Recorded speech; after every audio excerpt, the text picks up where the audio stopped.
Hi, everyone. I'm Doug Shadle. I'm an associate professor of musicology at the Vanderbilt University Blair School of Music, and I'm happy to be joined here by two very special guests, composer James Lee III and my fellow musicologist, Tammy L. Kernodle. James, welcome, and it's a pleasure to be speaking with you. Could you say just a few words about yourself? Thank you. It's good to be here, Doug. My name is James Lee III. I am a composer of primarily orchestral music and chamber music, and I am also a professor of music at Morgan State University in Baltimore, Maryland. All right, great to be with you here. And Dr. Kernodle. Hello, it's great to be here with you. Dr. Tammy L. Kernodle, University Distinguished Professor of Music at Miami University in Oxford, Ohio. And my work is primarily in the area of African American music, both popular and classical. Much of my scholarship has focused on the contributions of Black women, composers and musicians to the advancement of American music. So I've written on everyone from Mary Lou Williams to Margaret Bonds, Undine Smith Moore, also to more popular musicians in the 21st century. So it's great to be here. Terrific. Well, it's great to be with both of you. And of course, thanks to the Detroit Symphony Orchestra for hosting this terrific conversation. My own research is on the history of American orchestras, and so it's always special for me to talk to composers and other scholars about the history of music. And one thing that the Detroit Symphony is hoping to accomplish throughout its season this year is to show the deep relationships between music making, that is the writing of music, the performing of music, the listening of music, and how music intersects with larger trends in culture, particularly as music can serve as an engine for social change and social progress, even political change and political progress. And so the orchestra has designed a series of concerts this season, of which we will talk about two of these concerts today, that highlight the civil rights movement of the 1960s with a particular focus on the Detroit Freedom Walk of 1963, an event that served as a precursor to Dr. Martin Luther King's famous "I Have a Dream" speech and was a significant catalyst for other events in the civil rights movement, and is certainly one that's worth exploring in more detail historically and contextually as we consider how music was such a large component of the civil rights movement. Now, with that in mind, I'd like to start with Dr. Kernodle, and I'm wondering if you could pull us into the civil rights movement in 1963 and say a little bit more about the goals and aims of the movement, as well as the soundscape of the movement in the broadest sense, the music, the sounds, and the other activities that make the year 1963 such an important moment in American history. Well, thank you, Doug, for that question. I think first we have to establish that the movement that we commonly think of as the Black Civil Rights Movement is actually part of a larger continuum of activity. And so most historians today utilize the terminology, the long civil rights movement, as a way of characterizing this struggle for racial justice and social change here in America. And so when we use that as a theoretical lens for understanding this activity or this wave of activity, it means that we can, as musicians, as listeners, hear the larger continuum of music that has underscored this particular fight for social change and racial reconciliation. So with that in mind, I use the terminology, the mid-century Black Civil Rights Movement, to characterize the period of activity that takes place in the 1950s up until about 1980. And that particular movement is characterized by, several different chapters of activity and figures and a coalition of movement organizations that really frame, what is this fertile period of social change. And so, we often think of this movement as beginning around 1954, 55, with Brown versus Board of Ed and the rise of Dr. King and the emergence of Dr. King. We typically think of that part of the movement as being centered around these legal cases and marches and economic boycotts. But when we move into the 1960s, the movement shifts in its focus and its strategy, but also music begins to emerge as part of the strategic arm of the movement. The 1960s marks the shift to embodied resistance, these direct action campaigns, which are identified through, activities such as, wade-ins, sit-ins, pray-ins, the marches. And this is anchored by the emergence of a younger guard of the movement, largely operating under the banners of CORE, the Congress on Racial Equality, and SNCC, the Student Nonviolent Coordinating Committee. What they utilize as part of this strategy of nonviolent resistance is music. So this is the part of the movement where freedom singing and freedom songs become not just promoters of movement ideology, but they become part of the strategy in unifying and anchoring people in these moments of embodied resistance. So by 1963, we not only have this repertoire of freedom songs that are being sung in these moments of protest, but we also have other repertories beginning to emerge out of different genres and different collectives of musicians that are influenced by the ideology and also the activities of the movement. And so, you have significant artistic conversation happening. If we take, for example, Max Roach's and Abby Lincoln's Freedom Now suite coming out of jazz. If we take John Coltrane's Alabama and A Love Supreme, but we also have, songs such as I Ain't Gonna Let Nobody Turn Me Around or We Shall Overcome. And so this is a period in which the soundscape of the movement is expanding in vast ways and is being represented by multiple genres, but also multiple modes of performance. Yeah, terrific. And, given the centrality of music to the movement, I think it's worth reflecting on the fact that in many ways the movement is unfinished. And that brings me to James, whose music is both inspired by the movement 70, 60 years ago, but also seems to participate in the ongoing resonance of the movement. And so, James, I'm wondering if you might comment on how this mid-century civil rights movement, as Dr. Kernodle called it, has proven to be fertile inspiration for you as a musical creator, both in this piece in particular, which we'll talk about in a second, but also in your larger output of works. In my larger output of works, this topic is more recent than what I initially started once I finished my formal education in composition. The particular piece in question, Shades of Unbroken Dreams, my piano concerto that will be premiered, in the title itself, there is this continuum, or the continuum of this aspiration to achieve the civil rights. That's why it's called Unbroken Dreams, right? Mm-hmm. So it's this steady forward movement towards achieving these civil rights that have been the struggle that has been since the 1950s and 1960s.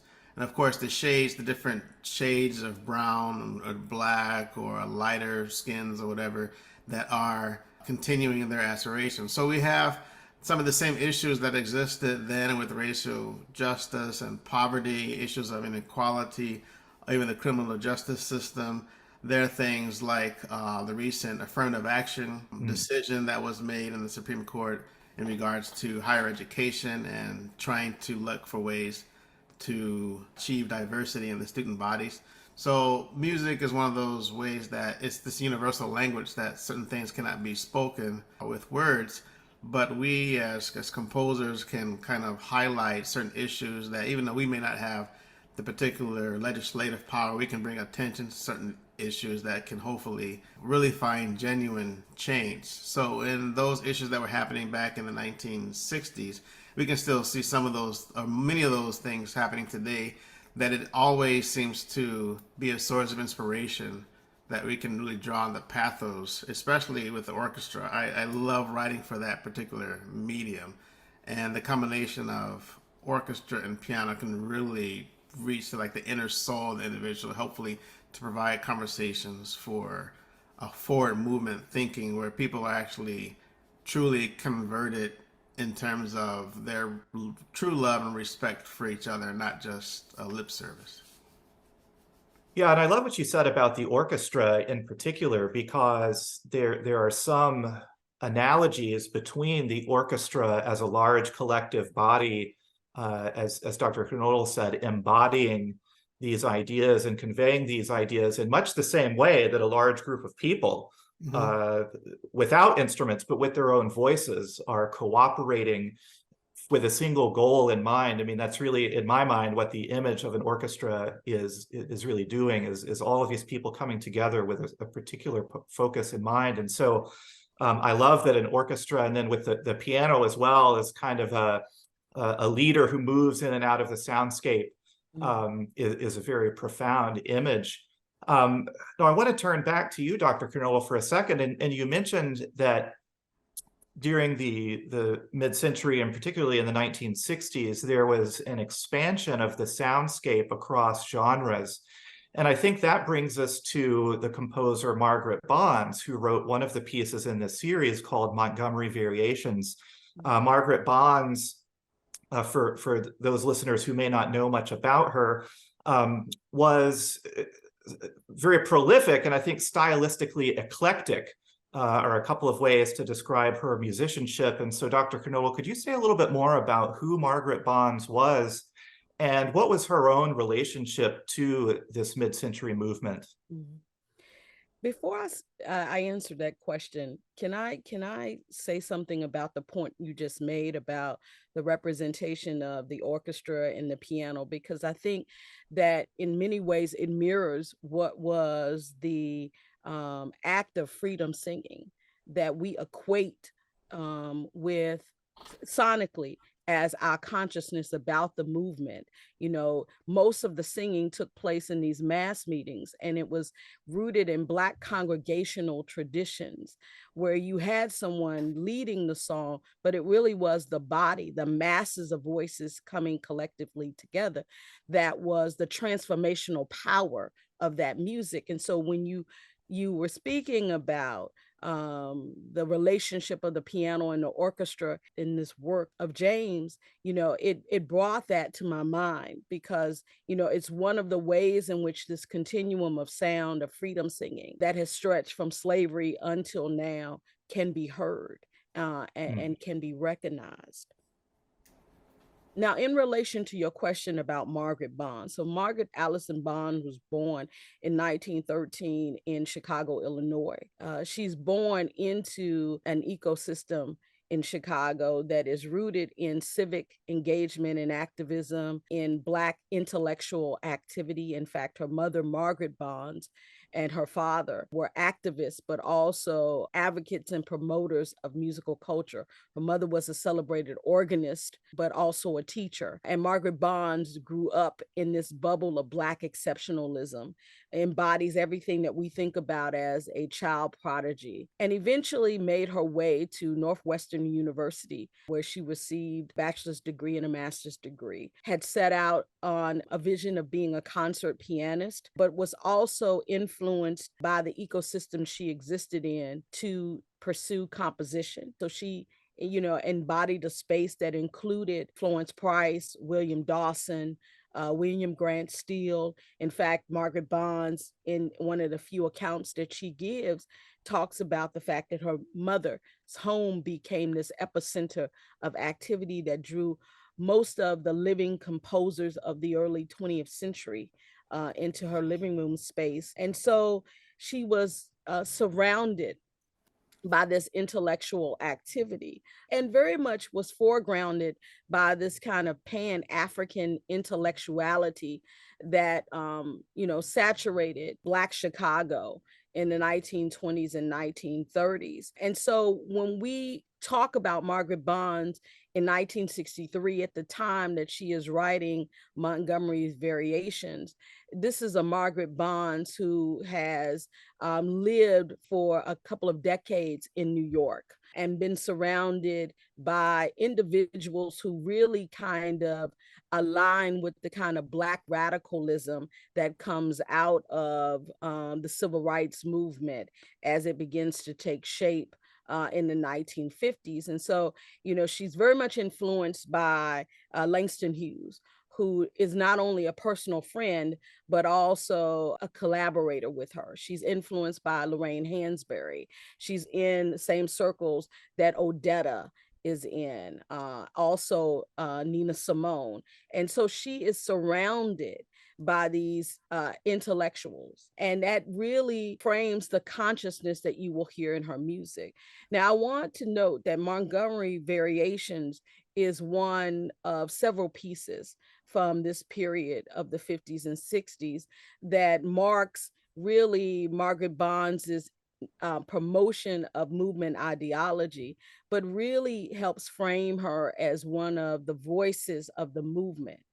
Now, I want to say that with deliberation and intentionality, because we oftentimes do not think of Black concert artists and composers as being part of this spectrum of protest music, but they very much were. And so Montgomery Variations really encapsulates what I was characterizing earlier about this history of the mid-century civil rights movement. What she tries to capture in this orchestral work is that history. So she is invoking collective memory about the rise of Dr. King, the initiation of the Montgomery movement, and then what has been these subsequent moments within the movement, but what is also the energy and the ethos of the movement. So this is a piece that is written as themes and variation, and the theme is based on the Negro spiritual, I Want Jesus to Walk With Me, which was one of many spirituals that was transformed by movement activists into a freedom song. And so, I want Jesus to walk with me all along this tedious journey, which was what was sung in the Black church, becomes while I'm on this freedom journey, I want Jesus to walk with me. So she takes this particular theme, one that she would have heard in 1963 when she traveled to Montgomery, Alabama, and the surrounding area, and immersed herself in the interior of the movement. And she uses it as the basis of this orchestral piece, which each of these variations, as I said, offering some lens into the ethos and the activities of the movement. Well, and something that you just said that really stuck out to me is that there's a prevailing view of people who haven't done the research that you've done, Dr. Kernodle, and I include myself in this. I grew up in Little Rock, Arkansas, and I tend to associate the movement mostly with the South. But I think what you said about Black concert artists, who of course were also living in the South, but in Bonds's case, were living outside it, it shows how it wasn't just a Southern issue. And I think it's really important that we can see in Detroit, for instance, this Detroit Freedom Walk, that these are really national issues that have a particular locus in points around the South, but that it's really an expansive issue, a national issue, and for that reason includes far more people than we might expect at first. And so this is a really important dimension that you've brought out for me. And with that in mind, James, your piece, Shades of Unbroken Dreams, it it makes me think you've tackled one of the iconic figures in the movement, Dr. King. And as a concert artist yourself, you spoke a little bit about this earlier. You have an opportunity to offer different kinds of reflections on Dr. King and his legacy that we might not have immediate access to when we just read the speeches or we just hear the speeches. That a concert work goes beyond the text of a speech or a video that we might see. So what can you say about what you hope to contribute to our understanding of Dr. King through looking at him and hearing him through this new lens that you've created? Sure. Well, sometimes I don't know if it's anything as new as much as drawing attention to the speech. Like I've heard the speech before, but I didn't really know it really in its entirety or really study or really delve into it as much until I started to compose this concerto for piano and orchestra. And one thing I found really interesting that really helped me in the piece itself is the rhetorical style of the speech itself. So he drew from certain traditions that are in the like African American tradition in terms of preachers. So my first movement is called voice merging. So in voice merging, he actually draws on the traditions of, or the techniques of African American preachers. So kind of combining the voices of these previous preachers from excerpts from scriptures, and then with his own particular thoughts as he moves into certain motivic ideas and figures in his particular speech. And that's something that I also incorporated in my work in the concerto. And then as I move to the second movement, that is called prophetic voice. And in this, he's really speaking to the urgency and the crisis. So one thing I wanted to bring out in the concerto and his legacy, the actual ideas that he was promoting, or the style, the rhetorical style in the piece, in his speech, that I can incorporate in my concerto with prophetic voice. And then the last movement, dynamic spectacle, that really kind of highlights in a more dynamic musical way his legacy of moving towards these strides for equality. We have certain challenges that are still the same today, so we continue to look towards fighting for equal pay, for gender equality, for education, as I talked about before, and then his steadfastness that he had in his particular fights in the movement, and others that were also part of the civil rights movement of the mid 1900s. So in this particular piece, I don't know if it's much of anything new, but really highlighting, because people are so removed from that, from like 60 years ago, that one forgets, and really one should not forget if we want to actually make the progress. So I really would hope that in this piece, the aspects of kind of unifying the masses, as he did. He understood the impact of unifying the masses to push towards the common goal. He also worked towards attaining significant progress even throughout all these challenges. And in my particular concerto, you can kind of see that, because in the piano part, it actually introduces some of the motivic figures that I'll talk about in a moment, that are actual texts from him, but it's rhythmically evoked in the piano, and that starts the conversation with the orchestra that joins in to really move towards that common goal. So as I said before, I don't know if it's anything so much new, but really drawing attention to something that has been probably largely forgotten, especially among the younger generations.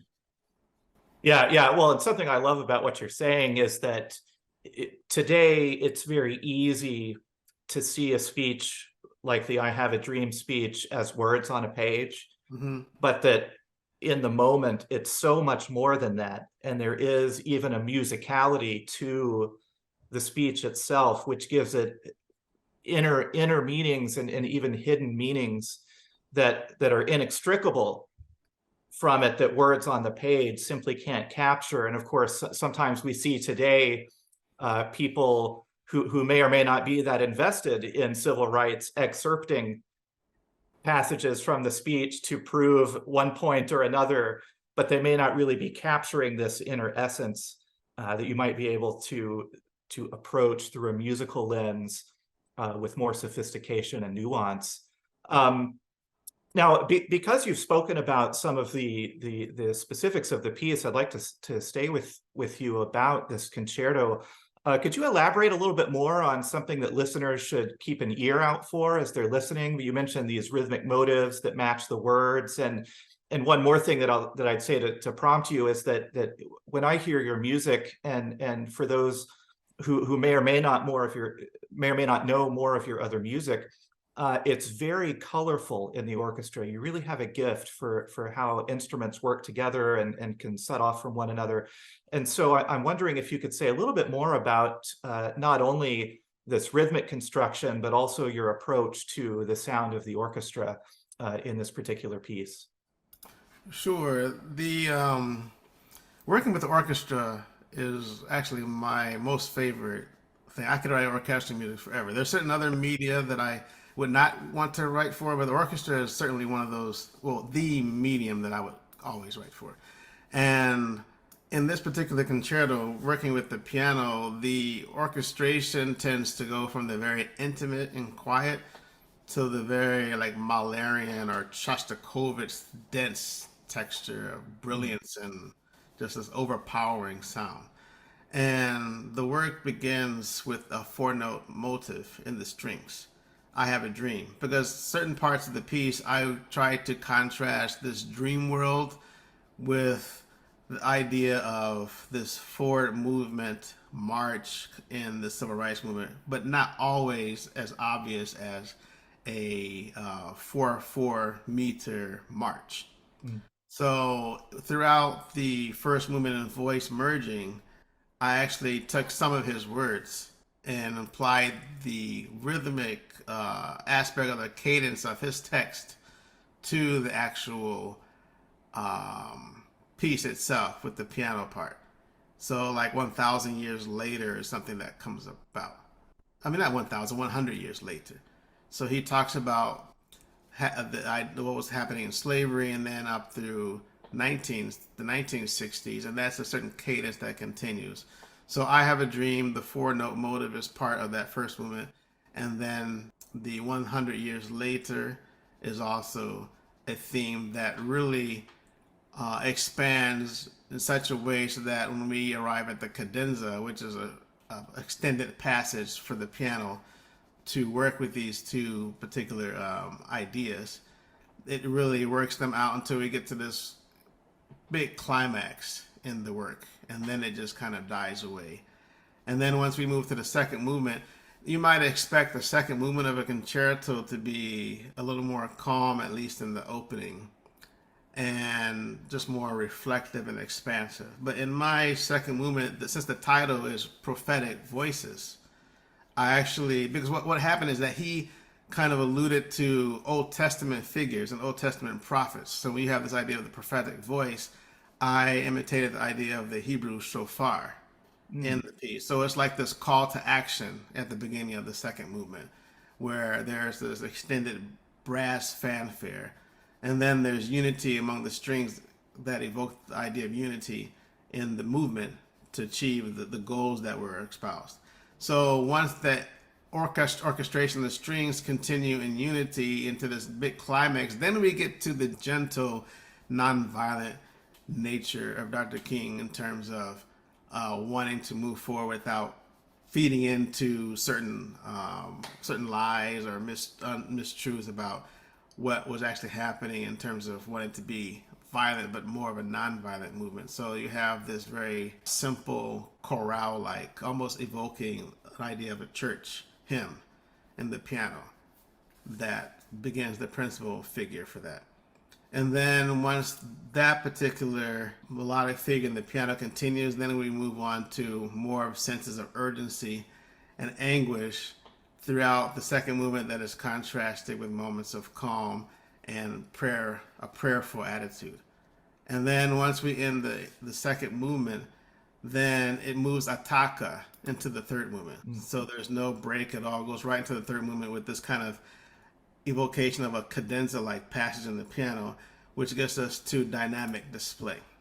And in dynamic display, It incorporates rhythmic parts of the text, let freedom ring and free at last, all those particular motives that actually make part of a loose rondo form in that last movement, which really lends itself to the kind of excitement and looking forward to actually achieving these goals. So it's actually going to be quite virtuosic gymnastics, so to speak, that you'll see in the piano combined with the orchestral forces until it just comes to this explosion of sound at the end of the piece. Yeah, well, it's amazing hearing you talk about this, to think that there are hundreds and if not thousands of concertos out there, and your desire to balance the expectations of what's typical in a concerto, while at the same time thinking about the importance of conveying your theme. And I know that as I listen to the premiere, that's something that I'll be thinking about. You know, what do I expect here in the tradition of concerto writing versus how are you conveying these various thematic elements and weaving in the rhythmic motives. It's a really cool kind of past meets present approach. And I hear, knowing the Montgomery variations, Dr. Kernodle, this is a piece that, as you mentioned earlier, is based on a spiritual and has several different variations on the spiritual. And so in that sense, it is a very crafted piece, in the same way that Dr. Lee's piece is crafted in a particular genre tradition. So as a series of variations on a song that's well known, she's looking at it, as you mentioned earlier, through these different lenses. Could you say just a little bit more about what listeners can expect musically across the piece? Any kind of stylistic elements that you find noteworthy? Yes. So I think when you listen to this piece, and in particular, you hear the first three variations, the first being titled Decision, the second Prayer Meeting, and the third called March. What you will hear her conveying is the kind of spirit of radicalism and defiance that really underscored the beginning of the movement. In the first movement, you're going to hear that spiritual melody really ring out resonantly throughout. And so she's kind of establishing the motivic center in that particular movement. But when you move into the second variation, prayer meeting, you're going to hear the Black church and the mass meetings that really served as the incubator of the kind of radical spirit of the movement being represented. So you'll notice how it is kind of beginning in this very contemplative way, almost invoking the moaning and the kind of humming that one would have heard in respect to praying in the Black religious tradition. But then that prayer begins to build, and you will notice the frenetic energy that we associate in particular with certain denominations within the Black church growing, right? And so the energy of the piece is going to grow, and it's going to shift to a like dance like kind of motive that in some ways is reflective of the shouting tradition that sometimes, came out of the praying as the praying became much more frenetic. And then, there is this kind of resolution of that energy and a shift back into the kind of reverence that surrounds prayer. The march, people will notice how in some ways she is trying to represent the actual steps, the actual rhythm, the actual sound of these feet that were part of the Montgomery bus boycott in particular. But then there is a shift. And this middle variation is one in particular that I love and that I'm also intently studying. It's called Down in Dixie. And it marks a shift in not just the theme of this particular work, but I think the overall spirit of this piece is a pastoral movement. And in the program that Margaret Bonds wrote to this particular piece, she describes this as the trees of the South, marking something new. And I think that's important when we consider what trees have represented in Black life. they have represented a symbol of violence, right, in lynching. And so I think what you will hear in this particular piece is this kind of dissonance between this thing that symbolizes beauty and life and renewal, also symbolizing trauma and violence and pain in Black life. And so you are going to hear that melody presented in this very beautiful pastoral kind of setting when we think about orchestral music, but underlaid is the lament cadence. And so in some ways, Margaret Bonds is evoking the duplicity of these trees, right? What they symbolize this legacy of violence, right? And I think this is so important in linking her to other Black women's remembrances about lynching, Strange Fruit, even Ethel Waters' Supper Time. And so this is a orchestral, Black female orchestral composer who is a part of that conversation about lynching in America, right? But that sets us up for what is one of the pivotal moments that happens in this mid-century civil rights movement.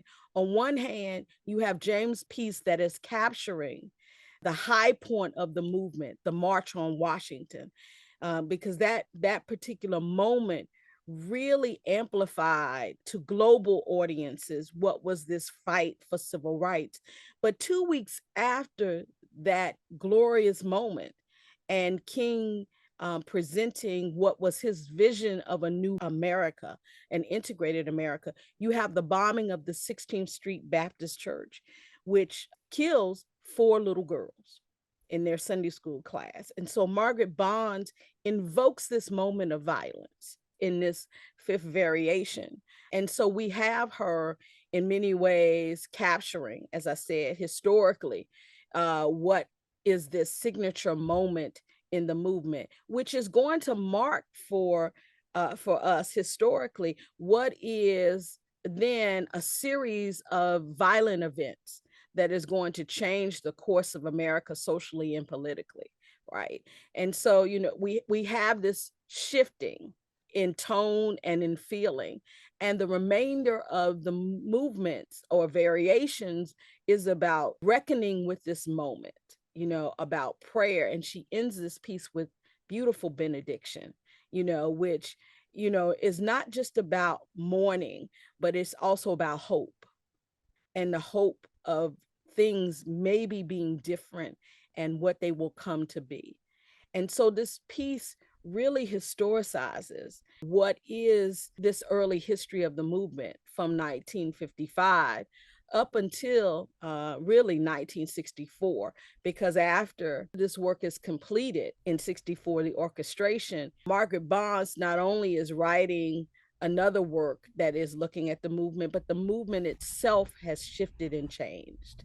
And that coalition that defined this particular era of the movement has splintered. And the movement not only moves toward Black power, but even Dr. King is going to change his focus to the North.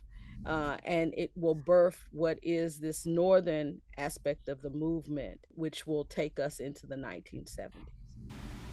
So it's a prophetic piece, and it's a profound piece. And I hope that people will hear the historical memory that she's invoking.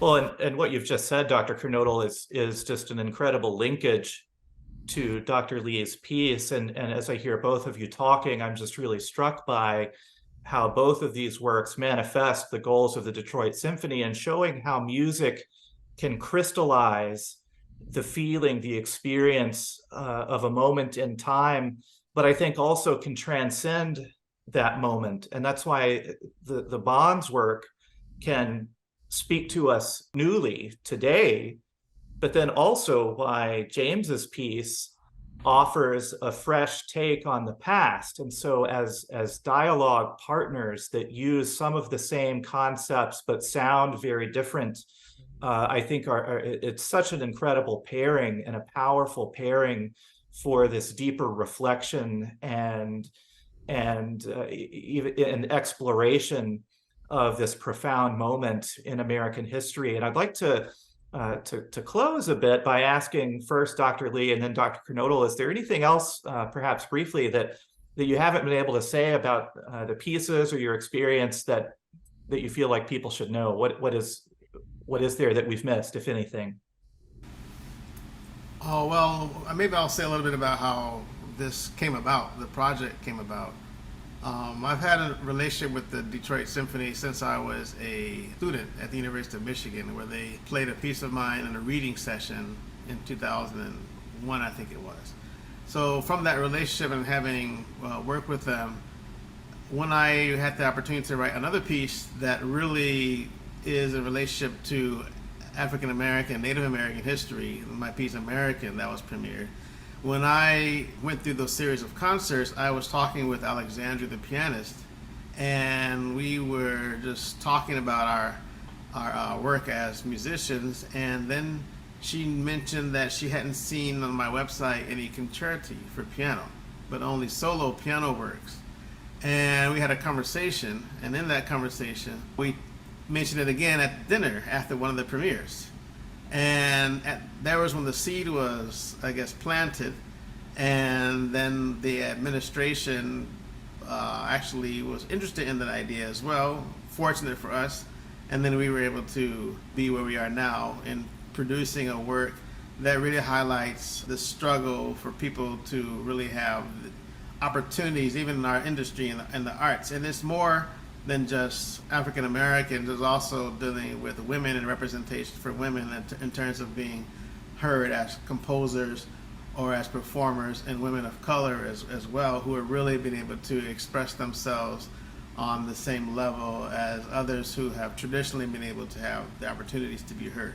So this piece is an encompassing work that includes people of color and women, and this idea of this continuum where we really want to make sure that this conversation is staying alive, so that hopefully we won't have to have this type of conversation in the future, that we can really achieve these goals, and it's not just something that we want to discuss, but something that will not need to be discussed. So hopefully that's something that my piece will bring out, and kind of conversations that can be discussed as a result of hearing this piece. Well, and thank you, James, for bringing up the dinner at the previous Detroit Symphony engagement, because one thing that makes this conversation special for me is that I was also at that dinner. And as a music historian, it's very special to see this convergence and really the birth of a piece, the conception of a piece take shape right before my eyes. Because as you mentioned, and this is true really, I mean, with Bonds' music as well, and really any composer has these moments where they're working with the individuals at an institution, or they're working with their friends, or they've met someone for the first time, and they just start talking, and these ideas really bubble up together. And just being able to witness that take shape is really kind of a dream of mine as a historian. That it's, I mean, I can say I literally saw history in the making in that moment. And so I really love that I now have the opportunity to come back to the Detroit Symphony and to you, James, to follow up on that conversation, and feeling like I'm seeing all of these connections across history come to life. And of course, I've been a friend and colleague of Dr. Kernodle's for a long time as well, and so it's really special to hear about her work on Bonds and the mid-century movement come to life in this space. Dr. Kernodle, is there anything else that you'd like to add that we haven't had a chance to talk about? I would just like to say that I hope that listeners, when they hear this work by Margaret Bonds, will reflect on how she and other women musicians frame really an untapped, I think sometimes an unacknowledged aspect of civil rights culture and the civil rights movement as a whole. The ideology of that movement was very male centered in its conception of freedom and its conception of racial equality. And even on that pivotal day of the March on Washington, Black women's voices, the leaders of organizations, were muted. And so what we think of as the sonic history of the movement has been largely defined in male voices. but this piece offers us an opportunity not only to hear how a Black woman composer was perceiving and preserving this movement, but how she spoke herself and other women into the liberation ideology that was being promoted. And so I hope that listeners will hear that and also hear how this music connects with everything from Nina Simone's Mississippi Goddam, which takes on some similar themes, to Joan Baez's Birmingham Sunday, to Fannie Lou Hamer singing I Want Jesus to Walk With Me in mass meetings, recordings that have now been preserved. That, these women framed a larger part of this sonic history, and that it's important for us to listen deeply to these resonant voices. Wonderful. And I find that to be just an especially moving thought to close on, because first I want to thank both Dr. Lee and Dr. Kernodle for the generosity of your sharing your thoughts and expertise and your music with all of us and with me. And I want to thank the Detroit Symphony too, not only for providing this particular opportunity, but as I think both of you have explained, music is, I think, quite clearly a medium that can bring people together, that builds community, that offers an outlet of emotion and other kinds of expression. But sometimes the question arises, is orchestral music, is it meaningful? Does it have an effect? Is classical music relevant? I think part of what this pairing is doing is giving the world, and the Detroit community in particular, a resounding yes, that this music does matter. This music can shape lives. This music can help us transform not only ourselves, but the larger society. And I can't think of two better pieces to help demonstrate that truth. And so thank you to the Detroit Symphony for providing that larger opportunity for listeners in the larger community to reflect on the power of the music that this organization presents on stage all the time and is trying to capture in a very tangible and direct way and a pointed way through this series that they've developed. So thank you very much, Dr. Lee and Dr. Kernodle, and thanks again to the Detroit Symphony for giving us all this opportunity to share.